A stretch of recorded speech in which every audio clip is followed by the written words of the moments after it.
Boa noite aí, amigos do Papo Sem Golpe. Nós estamos aqui hoje em Brasília. Hoje está acontecendo uma sessão aqui na Câmara dos Deputados e eu estou aqui com o deputado Afonso Florencio para a gente fazer mais uma edição desse Papo Sem Golpe. Nós queremos começar pedindo desculpa a todos vocês porque teve algo inusitado hoje na Câmara, agora por volta das 19h30. Um grupo de trabalhadores, de brasileiros e brasileiras de todo o país que estavam no auditório Nereu Ramos fazendo uma audiência pública contra as privatizações anunciadas por Temer e contra a extinção da Casa da Moeda, foi depois abordado pelos policiais legislativos quando saíram dessa audiência e caminhavam nos corredores da casa e recebidos com gás de pimenta. Isso criou um tumulto enorme na casa. Esse gás de pimenta, inclusive, atingiu a todos. Nós transitamos lá, transitamos e recebemos, aspiramos esse gás de pimenta, que ficou assim uma marca, infelizmente, dessa gestão do presidente Rodrigo Maia. Aos trabalhadores, aos pobres, aos lutadores, aos índios, aos que vêm aqui exercer sua cidadania, o tratamento sempre é o tratamento da força do gás lacrimogênio. Aos poderosos, aos lobistas, aos banqueiros, aos grandes empresários, tem sempre um tapete vermelho estendido na porta do seu gabinete. É verdade. Bom, boa noite, Robinson, boa noite, os internautas. Hoje, com a novidade de termos uma transmissão não apenas pelas nossas páginas, mas também pela página do PT, da bancada do PT Nacional. Saudar toda a equipe aí do PT que conosco aqui nesse início de jornada do Papo Sem Golpe. E destacar realmente o corredor da Câmara obstruído. Imaginem, o governo Temer quer privatizar a Casa da Moeda, quer dizer, e pode inclusive ser para licitação internacional. Então, nós podemos ter uma empresa de outro país produzindo dinheiro brasileiro, e a Casa da Moeda brasileira é uma das mais conceituadas. A qualidade do serviço, do papel moeda, das marcas d'água, é uma qualidade reconhecida internacionalmente. Então, os trabalhadores, as trabalhadoras de várias empresas, vários órgãos públicos e da Casa da Moeda fizeram essa manifestação. E como disse Robinson, infelizmente, o presidente Rodrigo Maia tem sucessivamente conseguido superar Eduardo Cunha, que com sua intransigência, autoritarismo, atacava os trabalhadores, né? Botava tapete vermelho para golpistas. Agora, o que nós temos visto com as iniciativas do governo Temer é retirada de direitos e renegociação de dívidas de latifundiários, renegociação de dívidas de empresas devedoras, inclusive muitas empresas de propriedade de parlamentares da base do governo Temer. Esses aí são bem recebidos. Quando são trabalhadores em protesto, é com gás de pimenta e violência da Guarda Legislativa. Registrar aqui, em nome do nosso partido, a nossa solidariedade aos trabalhadores atingidos com essa violência hoje, Robinson. Olha, eu sei que você está curioso aí, que o assunto de hoje foi o depoimento do nosso querido presidente Lula em Curitiba.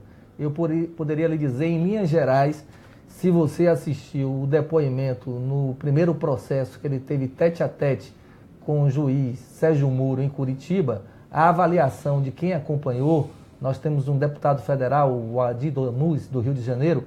Ele foi acompanhar em nome da bancada, porque a gente não pôde sair de Brasília hoje, que tem uma votação importante essa noite, essa madrugada, que é a reforma política, mas o Adi deu um depoimento que Lula teve uma performance ainda melhor do que foi aquela do primeiro depoimento.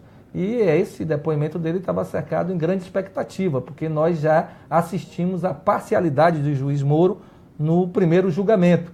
E essa parcialidade tende a continuar em todos os julgamentos em que Lula for réu e que ele tiver o poder de decisão e de sentença. Por isso mesmo que milhares de manifestantes ainda estão agora reunidos em Curitiba. O presidente Lula faz uma fala para todos eles e a resistência democrática saiu de todo o país, foi prestar solidariedade a esse que é seguramente a maior liderança brasileira de todos os tempos, uma referência política enorme.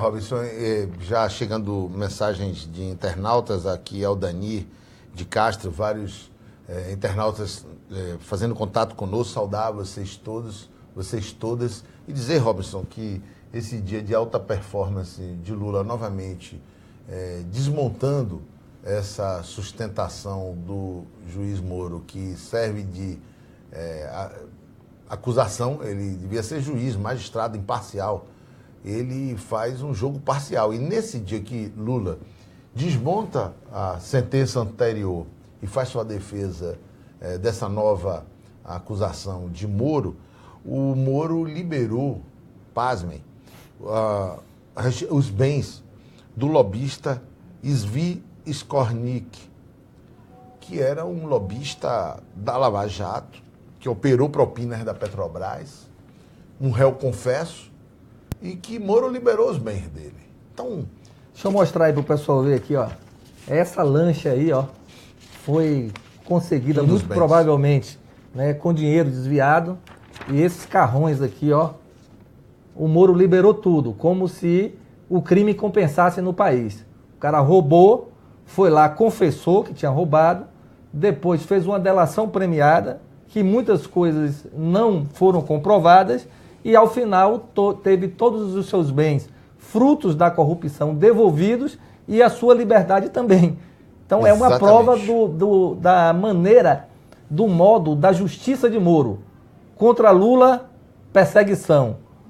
Aos criminosos, carrão. Lula disse hoje uma frase para Moro que vai entrar para a história. Ele tem sede de justiça. E perguntou a Moro: posso dizer a meus netos que estou sendo julgado por um juiz imparcial? Moro titubeou e disse que sim. Aí Lula disse: mas não foi o que você, Moro, fez na sentença anterior. E aí vale lembrar, é um escândalo, Robson, porque Lula pegou Moro pegou depoimentos de delação de Léo Pinheiro. A primeira dizia que não tinha nada contra Lula.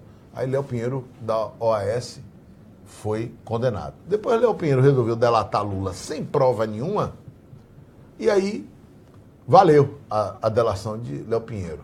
Agora, com uma ampla repercussão política, o depoimento de Palocci, que tinha dito no depoimento anterior que não tinha nada a delatar sobre Lula, que pegou 12 anos. E agora Palocci teve o que delatar e não tinha prova, e grande chance de Moro pegar essa delação sem prova para tentar mais uma vez condenar Lula. Então, esse questionamento de Lula: você é imparcial, Moro? Lula, tenho sede de justiça. Como quem diz, você não pratica justiça. E é isso que o povo brasileiro está vendo. Moro pratica perseguição política. Olha o que Lula falou em relação ao depoimento de Palocci. Eu conheço o Palocci bem. O Palocci, se não fosse um ser humano, ele seria um simulador. Ele é tão esperto que é capaz de simular uma mentira mais verdadeira que a verdade. O Palocci é médico, calculista e frio. Lula rebateu a acusação que Palocci tinha feito a ele de um pacto de sangue com Norberto Odebrecht. Olha a sordidez do Palocci. Olha o que Lula disse sobre esse pacto de sangue. Ele, o Palocci, fez um pacto de sangue com os delatores, com os advogados dele e talvez com o Ministério Público, porque ele disse exatamente o que o PowerPoint queria que ele dissesse.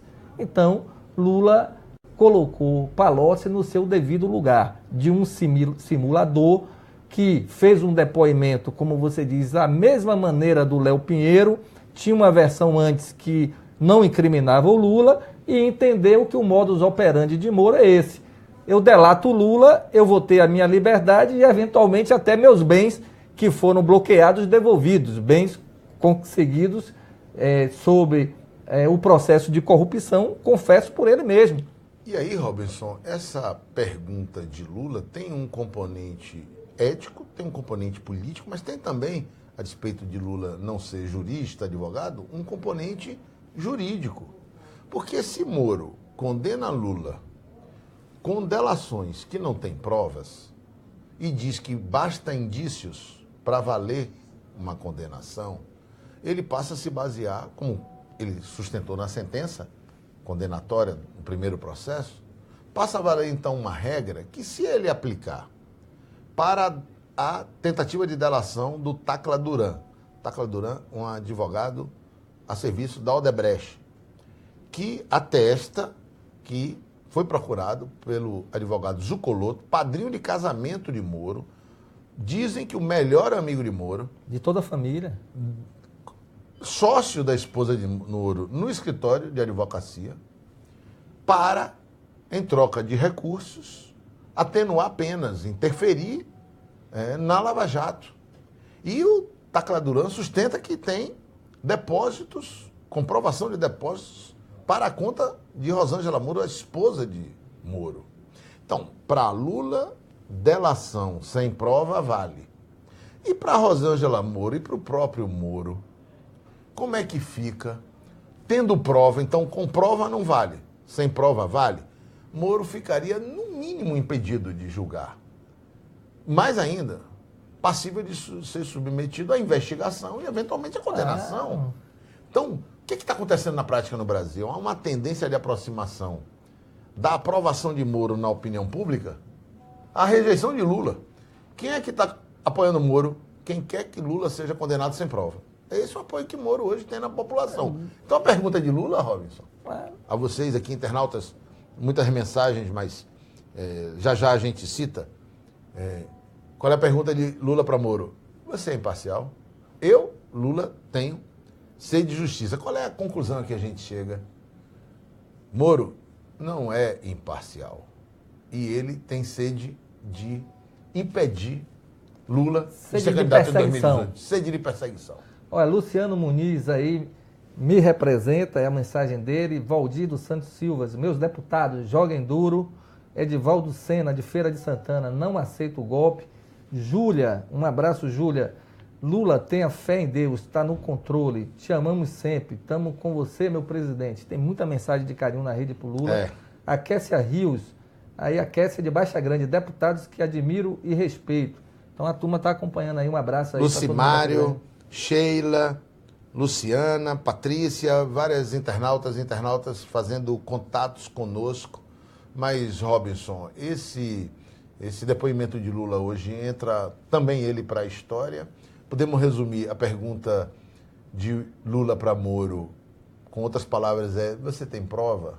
E a resposta de Moro, podemos traduzir, não tenho prova, mas mesmo assim pretendo lhe condenar. Exatamente. Parece que o diálogo é esse.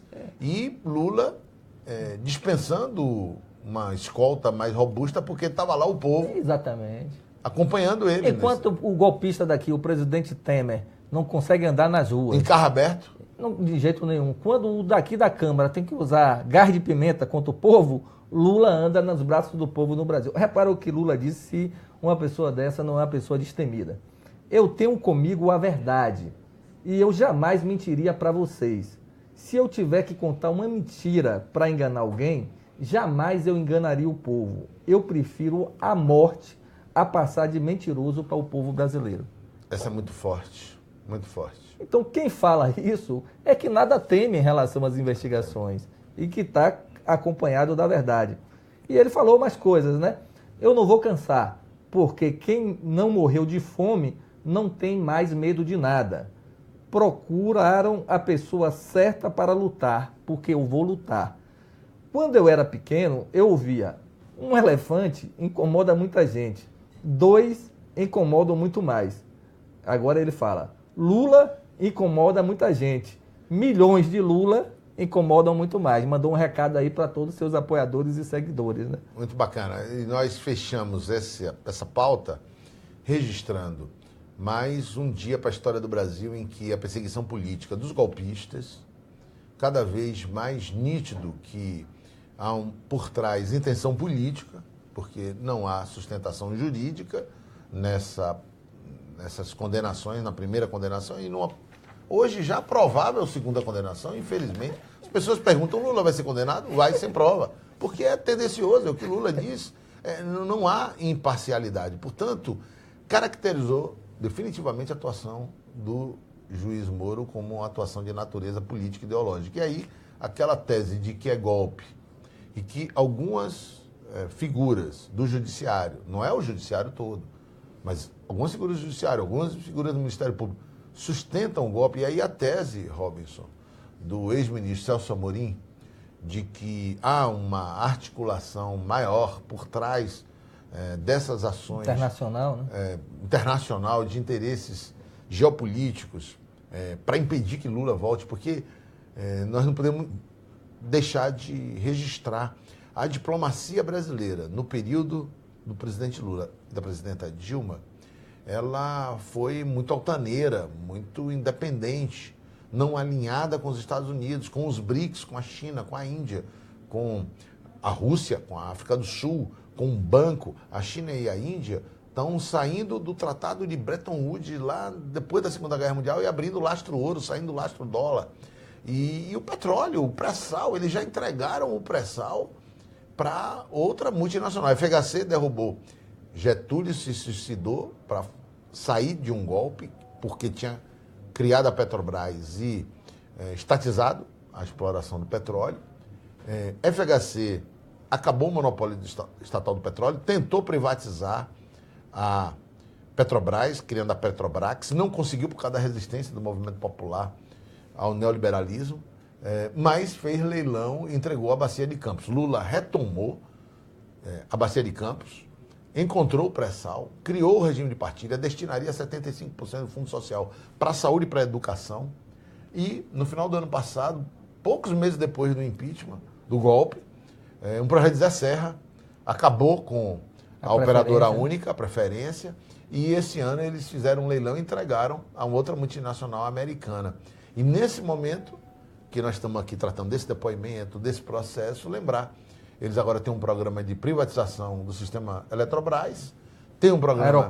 Aeroportos, estradas, a Casa da Moeda, e hoje aqui o motivo do gás da pimenta hoje. Uma grande manifestação contra esse programa de privatização do golpe de Estado no Brasil, capitaneado por Michel Temer, por Aécio Neves, por ACM Neto, por Gedel Vieira Lima, Antônio Baçaí e Rodrigo Maia. Realmente, vamos mudar aqui da pauta para um assunto de muita alegria para o povo baiano.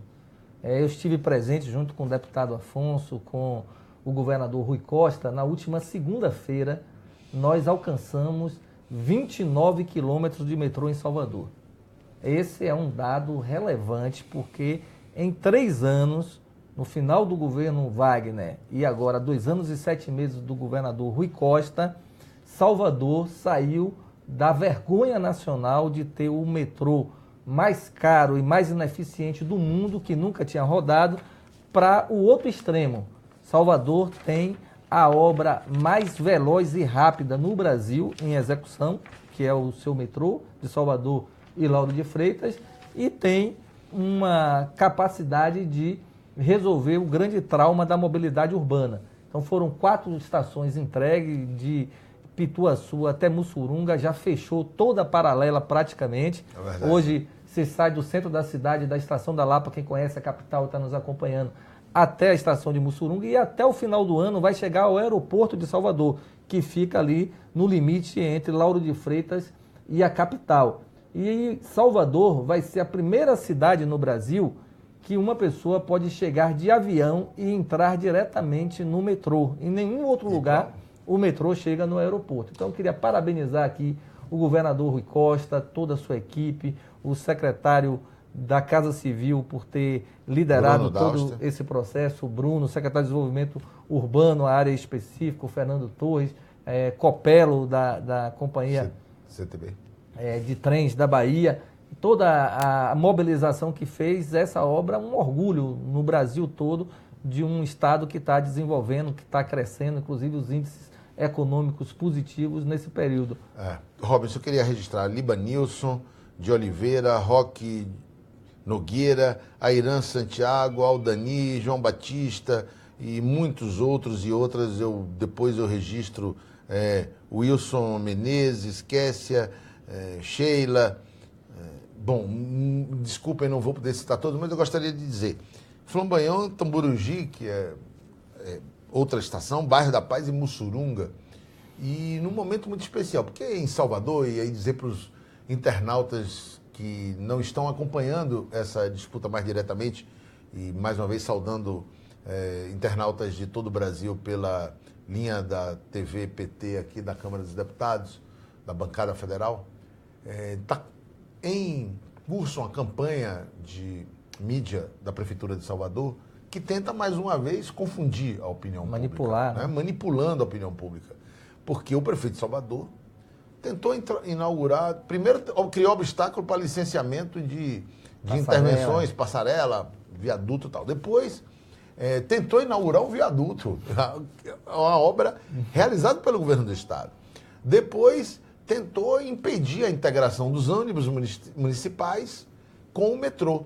Salvador é a capital onde, ao invés do Poder Público Municipal, o prefeito ACM, fazer uma licitação estabelecendo qualidade de serviço, frequência de passagem nos pontos, qualidade dos ônibus, ar-condicionado, conforto interno, Wi-Fi, né? Ele estipulou que os ônibus têm que pagar a prefeitura. Então o povo paga a tarifa cara, tem um serviço que não é de qualidade para os ônibus remunerar a prefeitura. Quando chegou o metrô, ele queria que o governo do estado botasse uma tarifa no metrô para remunerar as empresas, para as empresas remunerar a prefeitura para ele fazer obra eleitoral, um ano da eleição. Interesse pessoal. Interesse pessoal com dinheiro público para disputar, que todo mundo sabe que ele está numa campanha antecipada, ilegal, né? Nós, inclusive, fizemos representação no Ministério Público, ele viajando para o interior, dia e horário administrativo, com sua equipe, no horário de expediente, viajando para fazer campanha eleitoral. E o prefeito agora está fazendo propaganda, Robson, tentando dizer que, dando a entender que é ele que está fazendo a integração e que como se o metrô fosse obra da prefeitura. A verdade é que o metrô teve início, é verdade, na gestão do ex-prefeito Embaçaí, hoje braço direito de Michel Temer, com essas ações para tirar benefício do povo brasileiro, para fazer maioria na Câmara dos Deputados para impedir investigação de corrupção, com provas robustas sobre Temer. Esse é o auxiliar Embaçaí, que é braço também de Assemineto. Hoje ele é do PSDB, mas a história dele é no DEM. E no governo dele as obras foram paralisadas por suspeita de corrupção e com muita suspeita de corrupção das oligarquias baianas, as investigações nunca chegaram a cabo, nunca foram bem sucedidas. Talvez só se achar mala com digital é que as coisas se tomam providência. E o governo Jacques Wagner, com Rui Costa na Casa Civil, estadualizou a obra. Ali tem recurso estadual, tem recurso federal alocado na gestão Lula-Dilma e tem recursos privados captados numa PPP. Portanto, não é verdade que essa obra tenha qualquer participação do prefeito de Salvador. Essa campanha é mais uma tentativa. A Assemineto não botou um saco de cimento para ser no popular. A prefeitura não tem nenhum centavo investido. E ele quer passar para a sociedade soteropolitana que a obra é uma obra da prefeitura e não do governo do estado. Então, não sei como adjetivar, mas alguém chama ele de pongador, né, do sucesso alheio, né? Como se ele ficasse pirateando, você que usou essa expressão até, né? Pirateando as obras do Prefeitura governo. pirata, pirateia a obra do governo do estado. Eu quero mandar um abraço aí para Josias da Silva, que está nos acompanhando, Santa Santos, o Valdizan Pereira, parabéns ao PT da Bahia, o Geovânio Guimarães, a Marlene Nunes, a Eva Núzia, nossa querida agente comunitária de saúde, querida, lá de Macajuba. Um abraço a todo o povo de Macajuba. Exatamente, ali a José Sampaio, a Francimar Ferreira, todo mundo aí está acompanhando, a Silvana também acompanhando a gente, o pessoal indignado com essa perseguição a Lula, mas a notícia do metrô, ela teve uma repercussão importante, porque ela colocou também, mais evidente para todo o Brasil, que na Bahia tem um modelo diferente do que está acontecendo no país, na economia. No país, liderado pelo ministro da Economia, o Meirelles, tem uma ortodoxia que reza uma cartilha chamada neoliberalismo, que é tirar o Estado da economia, né? Não tem investimentos públicos e privados, todo o dinheiro arrecadado do suor do trabalhador, do povo brasileiro, é direcionado para pagar os serviços da dívida pública, os agiotas que compram os títulos da dívida brasileira. E isso tem aprofundado a recessão, o desemprego, o país não cresce, E Temer só faz vender, liquidar, entregar o patrimônio, como foi dito aqui já por Afonso, em relação às estatais, o pré-sal, esse governo entreguista corrupto que tem feito esse desserviço ao povo brasileiro. Lá não, o governador não paralisou os programas sociais. Então a Bahia tem um programa Água para Todos, né? Na Bahia há investimento em contrapartida do Estado nos programas do Luz para Todos. A Bahia mantém um programa estadual de recuperação de estradas. A Bahia mantém as intervenções na capital e no interior e não faz mais ainda porque Temer, articulado com o que eu chamo de trinca no golpe da Bahia, que é o PMDB, o PSDB e o DEM, bloqueia 600 milhões de reais que poderiam estar sendo agora usados para o povo baiano, para recuperar a estrada, para fazer Isso é um escândalo. Educação e para infraestrutura. Isso é aquele método antigo. O governante não é do meu partido, ele não vai receber investimentos ou eu vou bloquear investimentos. Aí nós temos que ser justos. A Semineto seguiu, aprendeu na família com o avô. O avô, ACM, perseguiu o povo de Salvador quando Lídicia da Mata, hoje senadora pela Bahia, pelo PSB, foi prefeita de Salvador. Cortou recursos, inviabilizou a gestão e a Semineto, justiça seja feita, aprendeu com o avô. Perseguir o povo, fazer jogo sujo, é com ele. Essa obstrução do depósito, só falta o depósito, pessoal. E o dinheiro não é do governo federal, menos ainda da Prefeitura de Salvador. O dinheiro é do povo da Bahia. É o empréstimo que o governador Rui Costa, o governo da Bahia, pegou por condições de gestão, condição fiscal. O que é condição fiscal? Arrecadação de receita, despesa, gasto.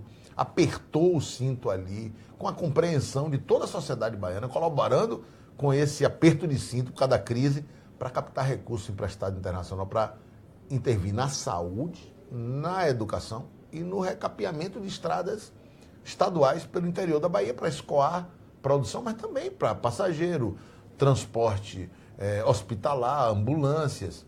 E só falta depositar o dinheiro.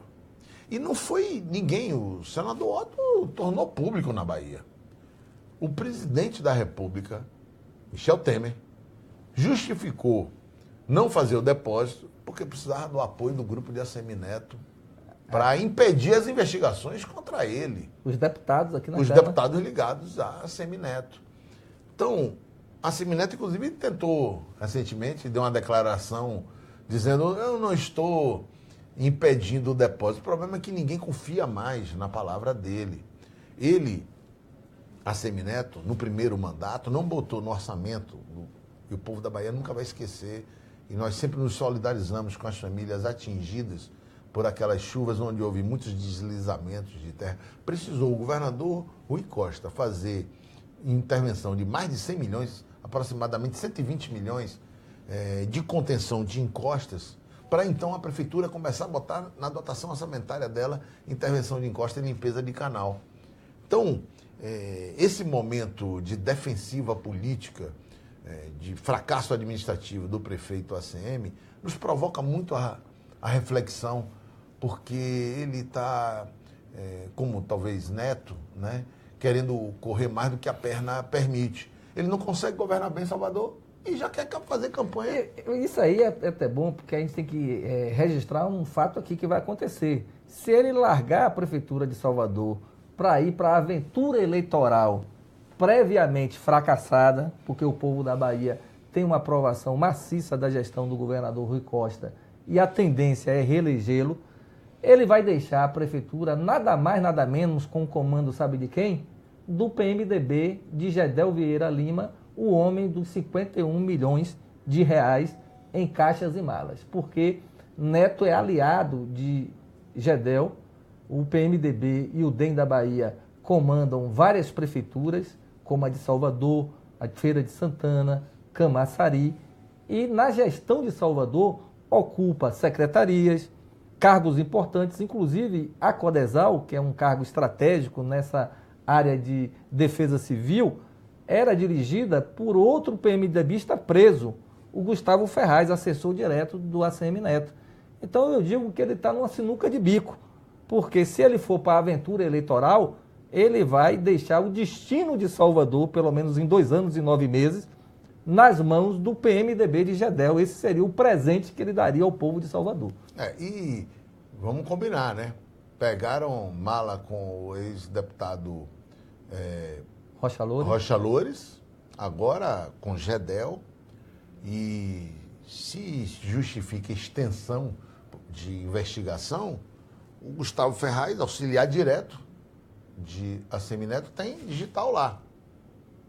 E já disse que vai falar, e Gedel também já disse que vai falar. Então, esses prefeitos que, porventura, tenham relação com ele, e que, porventura, se algum cometeu algo ilícito, certamente está botando as barbas de molho. E se é verdade, se é a prova da delação do executivo da Odebrecht, de que a obra da Barra teve uma antecipação de contribuição ilícita de 2 milhões, antes mesmo da licitação, quer dizer, aquela obra já era um escândalo, porque foram aproximadamente 60 milhões e 10 quilômetros. Então, cada quilômetro, 6 milhões. Já era um escândalo. Já era objeto de investigação, de denúncia.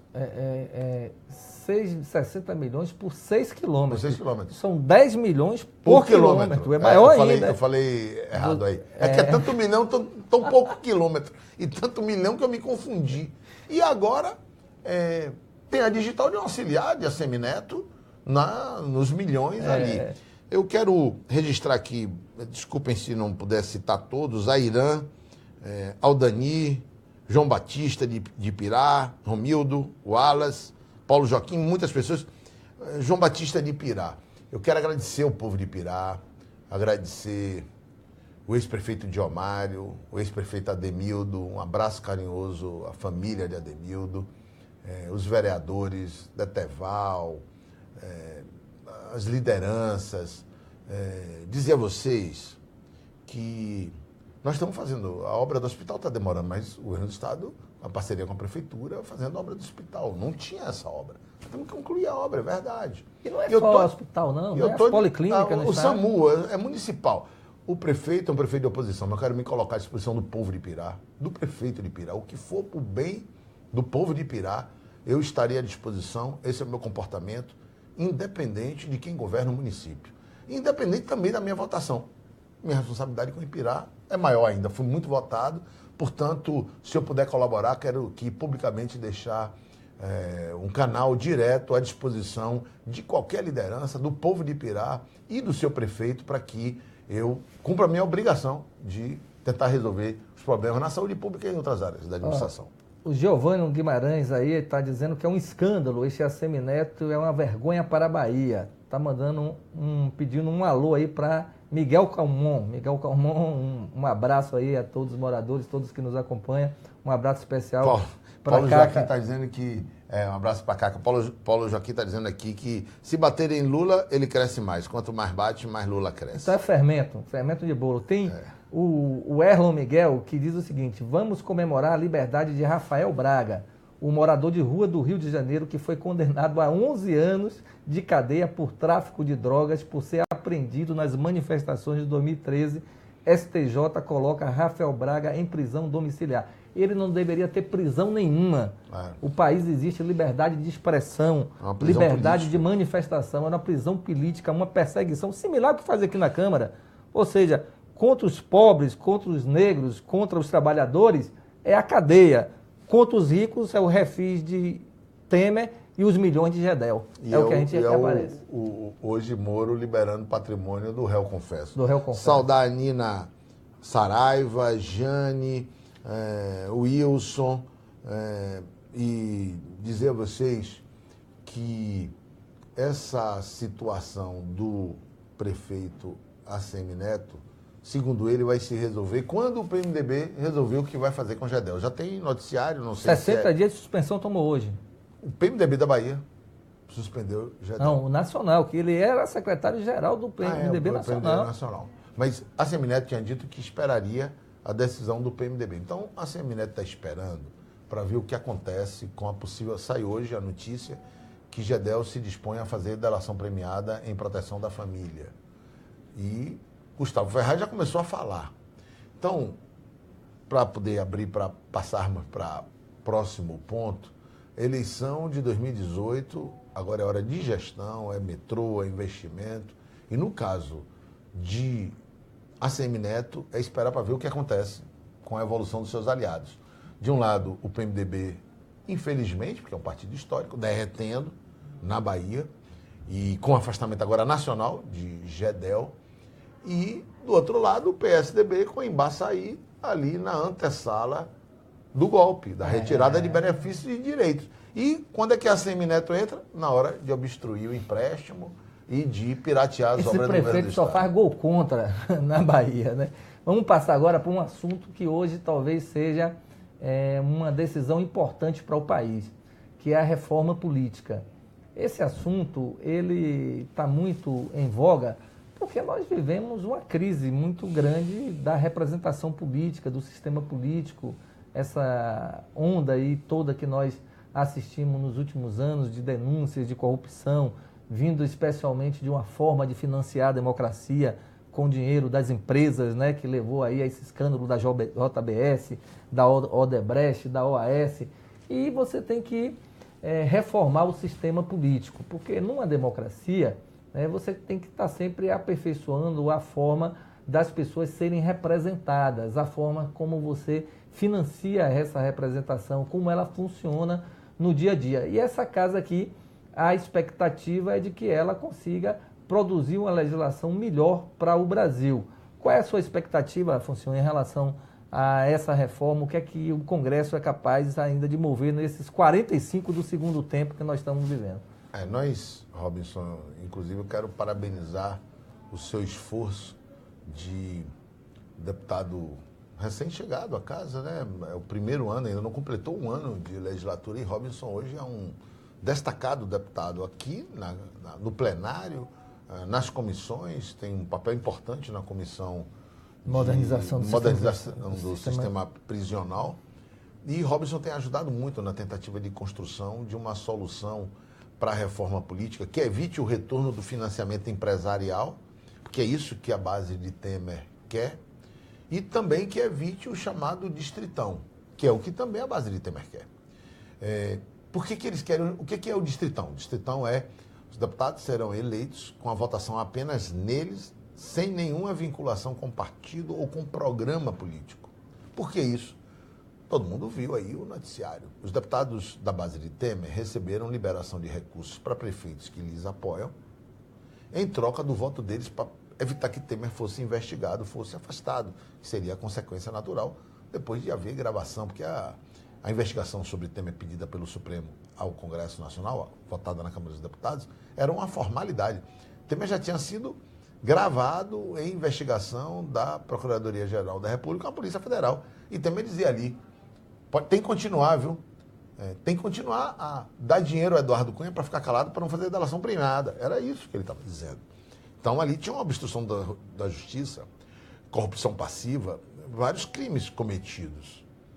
E quando o governo federal liberou recursos, inclusive fez uma revisão de meta, ou seja, o que é isso? Autorizou esse gasto para prefeituras, para os prefeitos apoiarem os deputados golpistas. Todo mundo, pelo Brasil todo, sabe quem são os deputados golpistas que estão votando na reforma trabalhista, que estão acabando o Minha Casa Minha Vida, que para o orçamento do ano que vem, Robinson, não tem R$1 no orçamento da União, do governo federal, do governo Temer, mandado ao Congresso, não tem R$1 para o Minha Casa Minha Vida. Nem para o rural, nem para o urbano, para nenhuma faixa de renda, nem para pobre, nem para classe média, nem para agricultor.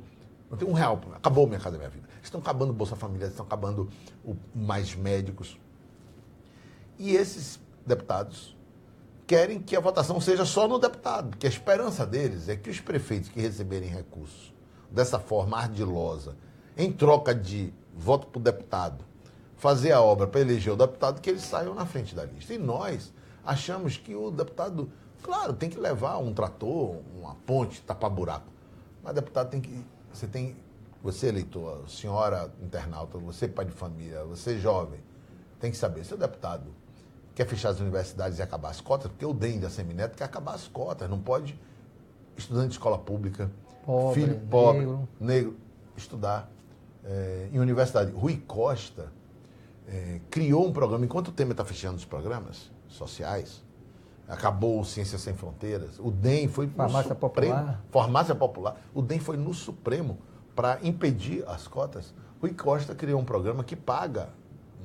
Remunera a permanência do filho de trabalhador e trabalhadora, o cotista do Instituto Federal, da Universidade Federal ou da Universidade Estadual. E aí eu quero dizer uma controvérsia que está rolando nas redes, veio pergunta aqui, vejam, quando o governo do Estado cria a gestão escolar pela Polícia Militar, é porque tem uma demanda da comunidade, um percentual é para filhos de policiais e um percentual é para os filhos de policiais da comunidade, porque policial militar também é trabalhador. É também trabalhador, mora nos bairros, mora nas comunidades. Então, não é nenhum cerceamento de democracia. E o desempenho escolar tem sido positivo. Claro que merece o debate, mas não é nenhuma ação previamente condenatória que não mereça. Eu tenho visto reivindicação. Municípios e bairros onde a comunidade reivindica. Tem quem seja a favor, tem quem seja contra. O que nós temos que fazer é reconhecer que o governo do Estado tem feito um esforço muito grande para melhorar a qualidade da escola pública. E se o empréstimo que a Semineto, com o Temer, está impedindo que seja depositado saísse, teria mais instrumentos. Mais velocidade. Para melhorar a qualidade da escola pública. Voltar aqui à reforma política para a gente aprofundar dois temas dentro da reforma. O primeiro é o chamado financiamento público. Então, nós partilhamos de uma posição, dentro do nosso partido do PT, de que a democracia, em qualquer lugar do mundo, ela tem um custo para se viabilizar. Porque tem eleições, tem representações, é um sistema que numa sociedade democrática, ela tem que ser financiada pela própria democracia. Então, conceitualmente, é melhor que o povo pague, sustente a democracia, do que ela seja sequestrada pelo poder econômico e depois a representação do povo também é sequestrada por aqueles que financiam a democracia. É o que nós viemos aqui, que nós assistimos agora aqui com a JBS, que investiu 360 milhões em 2014 e disse que tinha relação com quase 200 deputados. É o agronegócio que tem aqui, a bancada ruralista que tem aqui. Então esse modelo faliu, foi um modelo corrupto e ineficiente do sistema empresarial. Então nós estamos defendendo o financiamento público. Nós também somos partidários de que esse financiamento público não deve atingir e atrapalhar o financiamento das áreas estratégicas, a educação, a saúde, a segurança pública, nada disso.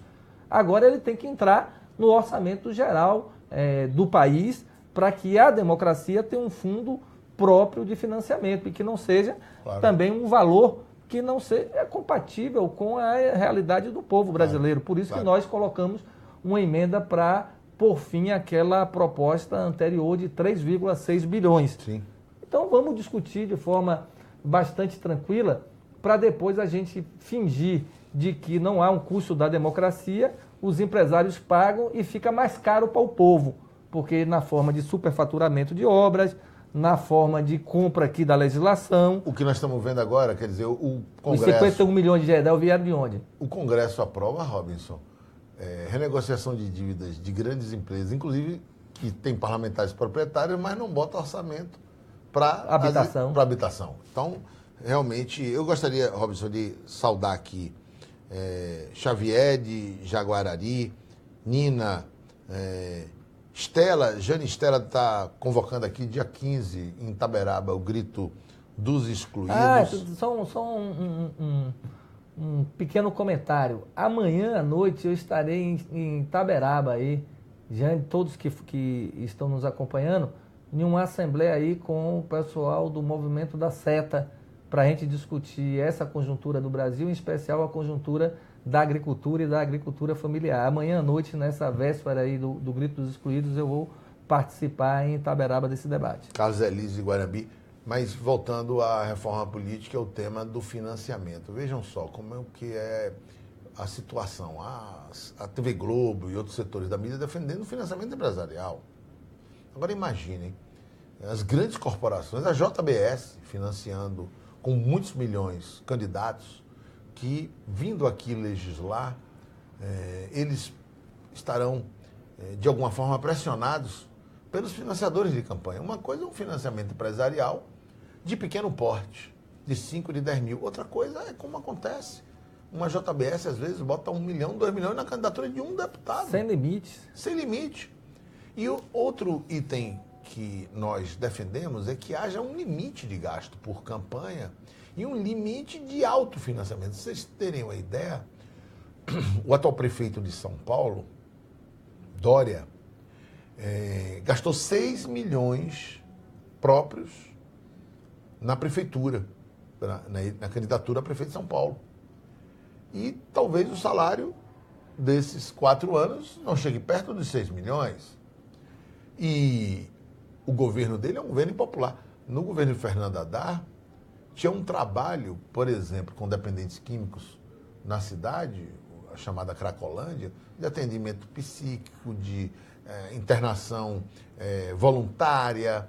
E a Cracolândia... Humanista. A Cracolândia está crescendo. Dória bate, joga água gelada de manhã, na madrugada, morador de rua. Demole prédio com pessoas dentro. E a Cracolândia está crescendo. E ele se autofinancia com 6 milhões para gerir o segundo maior orçamento, terceiro maior orçamento do país. O orçamento da cidade de São Paulo só é menor do que o do estado de São Paulo e do governo federal. Então, nós temos que limitar o poder da grana nas eleições. Quando a gente fala em financiamento público, é a possibilidade de que esteja dito ali, qual é o tamanho do gasto, gasta com quem? Qualquer coisa fora é ilegal. E tem alguém ganhando dinheiro. E então, controle, bota o TRE, o Ministério Público, os tribunais de contas, para controlar todo o gasto do dinheiro público. E não é verdade que político é tudo igual. Não é verdade que todo mundo vem para Brasília e para o Congresso Nacional fazer lambança. Tem 2 grandes blocos. Um que quer o financiamento empresarial, o voto uninominal no Distritão, que está com a emenda com um recurso de Temer e que quer fazer a reforma da Previdência, a reforma trabalhista. Esse grupo é o grupo de Temer, de Eduardo Cunha, tem foto aí nas redes. De Gedel, de Assemineto. Tem foto aí nas redes. Cunha, Gedel e Assemineto no meio. Né? O outro bloco é os que estão contra a reforma da Previdência, com mais dinheiro para a escola pública, pelo Mais Médico, pelo Minha Casa Minha Vida, pelo Aula para Todos, e que quer a continuidade das investigações, mas que quer que haja respeito ao direito de defesa e que tenha prova para condenação.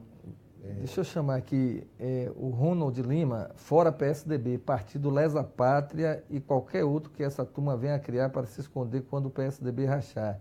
A Ivanete Araújo Silva, esses 2 me representam. Obrigado, Ivanete. Todo o meu apoio a Lula, Dilma, Rui Costa. O melhor período do Brasil foi nos governos do PT com suas políticas de inclusão social. Sem dúvida nenhuma, reconhecido em todo o mundo como o período que o Brasil foi um país virtuoso com sua gente. Oséias Santos, precisamos também democratizar os meios de comunicação. Temos que ter mais rádios comunitárias e outros meios de comunicação popular. Sem dúvida, Oséias. Nós, inclusive, apoiamos as rádios comunitárias. Eu estive presente no 3º Congresso da Abraço aí em Salvador. Vou estar presente aqui na audiência pública. Então, um abraço aí para os rádios comunicadores comunitários, porque a gente sabe a importância que tem da democratização da comunicação para a gente não ficar aí refém de notícias manipuladas pelos grandes grupos de mídia que participaram do golpe que foi dado contra a presidenta Dilma. Nosso todo apoio aí às rádios comunitárias, aos blogs independentes, ao Mídia Lampião, ao Mídia Ninja, ao Brasil 247, ao Viu Mundo, a Carta Maior, Carta Capital, Conversa Fiada. E dizer Cafezinho. E dizer a pretexto de Inho, Zezinho mandou aqui a pretexto de continuidade de investigações, Zezinho agradecer, mandou aqui, ó, Lula disse a Moro, Sua Excelência, o senhor me desculpa, se ainda não mudou o modelo, eu preferia que a acusação provasse a culpa, e não eu, acusado, é que tenho que provar a inocência. Então, não tem prova contra Lula, não tem Rocha Loures, não tem digital em 51 milhões, não tem gravação dizendo que mata o primo. Não tem mala, não tem caixa. Não tem mala. Então, essa é uma fala muito importante, porque o Moro está querendo inverter, né? Para Lula vale sem prova. O ônus da prova é ao acusado então, e não ao acusador. Tem 2 grandes blocos no Brasil hoje. Um bloco que as provas aparecem e eles tentam abafar. E esses querem tirar os benefícios do povo brasileiro. E um outro bloco que quer investigar, que é atacado sem prova e que esse defende os direitos do povo trabalhador. Do povo a pimenta ainda está ardendo no meu olho aqui. Peguei agora lá. Vamos aprofundar um outro pilar da reforma política, que é o sistema eleitoral. Hoje, a gente tem um sistema que chama sistema proporcional, onde os partidos podem lançar vários candidatos e o eleitor pode votar no candidato que for do seu interesse, da sua confiança, como também pode votar na legenda que ele tem simpatia. E é a soma desses votos dos candidatos com os votos da legenda que dá a proporção de eleitos pelo partido. Por isso que chama-se sistema proporcional. E há aqui na casa esse setor conservador que quer mudar esse sistema para um sistema chamado majoritário, que é o distritão. Nesse sistema, não interessa que um partido tenha muitos votos em vários candidatos, porque, ao final, serão eleitos os primeiros, independente da votação de todo o partido. E aí haverá uma concentração de candidaturas. No momento que a sociedade reclama por uma renovação, que exige novas alternativas, há uma manobra aqui dentro para que esteja uma concentração de candidatos e que os partidos vão indicar, muito provavelmente, os que têm mandato. Então a sociedade vai ficar tolhida de opções e a possibilidade de renovação cai e a manutenção dos atuais deputados fica grande. Por isso que nós estamos nos opondo a esse modelo do distritão. Então nós estamos tentando buscar uma solução negociada em que, primeiro, prevaleça a possibilidade de você votar também, a depender da sua liberdade, no partido que você se simpatiza. Você pode votar em Afonso para deputado federal, que seria um voto bem dado, mas pode também votar no PT, claro, se você não se identifica com nenhum parlamentar desse partido. O partido tem que ter um programa nítido para que o eleitor saiba que votando naquele partido terá uma agenda política. Exatamente. A democracia é essa. Então nós estamos propondo um sistema intermediário em que seja preservada a opção do eleitor votar na legenda e que essa legenda conte depois para definir quem são os eleitos. Não serão necessariamente os mais votados dos eleitos. Serão os eleitos aquele que, somada a sua votação nominal à parcela de voto que ele tem direito da legenda do seu partido, dividida igualmente entre todos os candidatos, e essa é a soma dos votos que cada um vai ter para definir a lista de eleitos em cada estado. Então é uma combinação de um sistema majoritário e um sistema proporcional para a gente criar uma nova regra de eleição e possibilitar a oxigenação.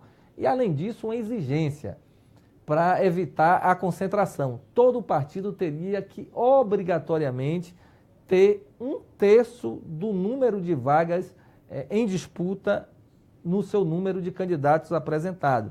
Então, caso específico, a Bahia. Nós temos 39 vagas de deputados federais. Então, significa que todo partido teria que apresentar 1/3, 13 candidatos para concorrer à eleição, porque isso impede a concentração e a gente tem mais opções para renovação. Saudar Cristiane, Matheus Araújo, saudar também outro Matheus, de Santo Antônio, Jane, mais uma vez, Itaberaba, registrar aqui a pedido de Guiomar que o corte, Robinson, de Bolsa Família é de 2.936.121 famílias que tiveram corte benefício do Bolsa Família. Mas, então, Robinson, essa explicação que você apresentou aqui agora de uma alternativa de sistema para derrotar o distritão e permitir renovação eleitoral, a gente definiria como? É o voto no partido, mas mantém também um voto no deputado para o eleitor, se quiser ter a opção, ou de votar no partido, e se quiser ter a opção, votar no deputado. Exatamente. Então isso não é distritão, mas também não é mais o voto proporcional com coligação eleitoral que nós tínhamos Exatamente. Antes. Eu sei que você fez estudo de 8 estados, né, aplicando para esse cálculo agora, com esse parâmetro, com esse critério, os resultados eleitorais da votação de 2014. Na sua avaliação, esse método evita o objetivo maior hoje da base de Temer com o Distritão, que é garantir a reeleição deles.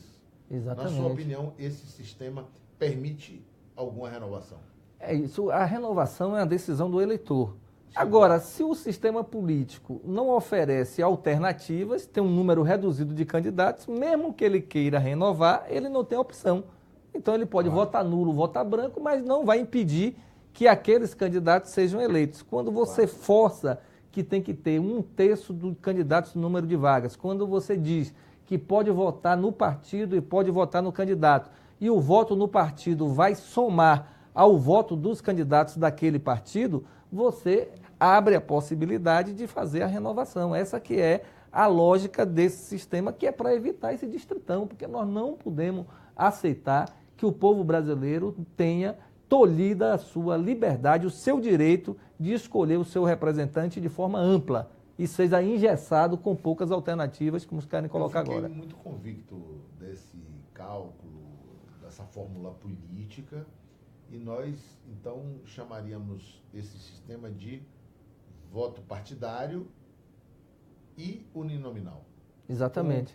Ou uninominal. A pessoa ou vota no partido, ou vota no nome do candidato que quer. E o voto da legenda será distribuída igualmente por todos os candidatos da legenda. Claro, porque a legenda não é maior de um candidato do que de outro, porque a legenda é a simpatia que o eleitor tem por aquele partido, pelo programa dele. E esse programa não é mais de um candidato ou menos de outro, ele é igual de todos os filiados do partido, não só os candidatos.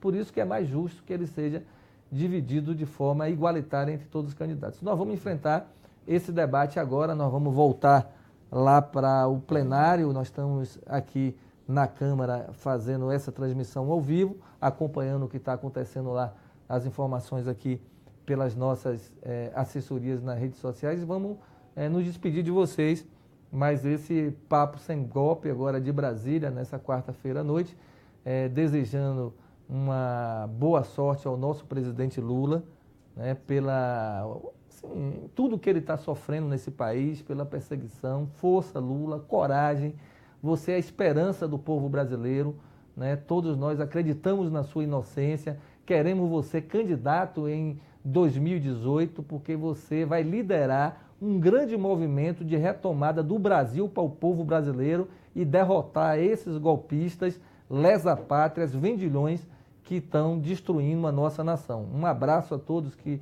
nos acompanharam nessa hora. Muitas mensagens nós não pudemos ler aqui agora nesse momento, e nós vamos nos encontrar novamente semana que vem para continuar fazendo essa relação aqui transparente, direta com você, prestando conta das nossas atividades. Agradecer, pedir desculpa, parece que o áudio...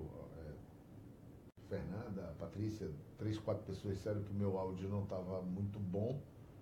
Nós estamos ensaiando aqui, é um ao vivo. Vamos tomar cuidado para não se repetir. E agradecer vocês terem nos esperado superar ali o obstáculo, a barreira dos golpistas com gás de pimenta. Hoje, excepcionalmente, essa semana na quarta. Amanhã eu e Robson estamos com a agenda cheia na quinta, mas semana que vem, quinta-noite, nós vamos tentar consolidar dia e hora do Papo Sem Golpe. Saudar, em nome de tantos internautas e do povo brasileiro, do povo nordestino, mas esse dia, digamos assim, de vitória política, apesar da perseguição de Moro, do presidente Lula, do movimento social que teve lá com ele.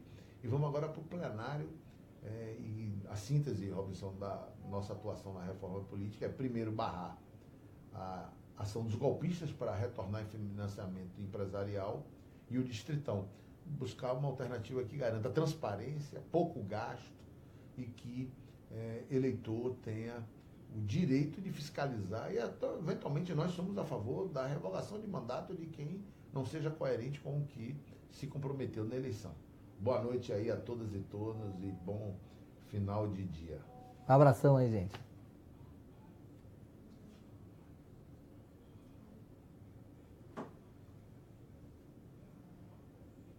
E entrando mensagem.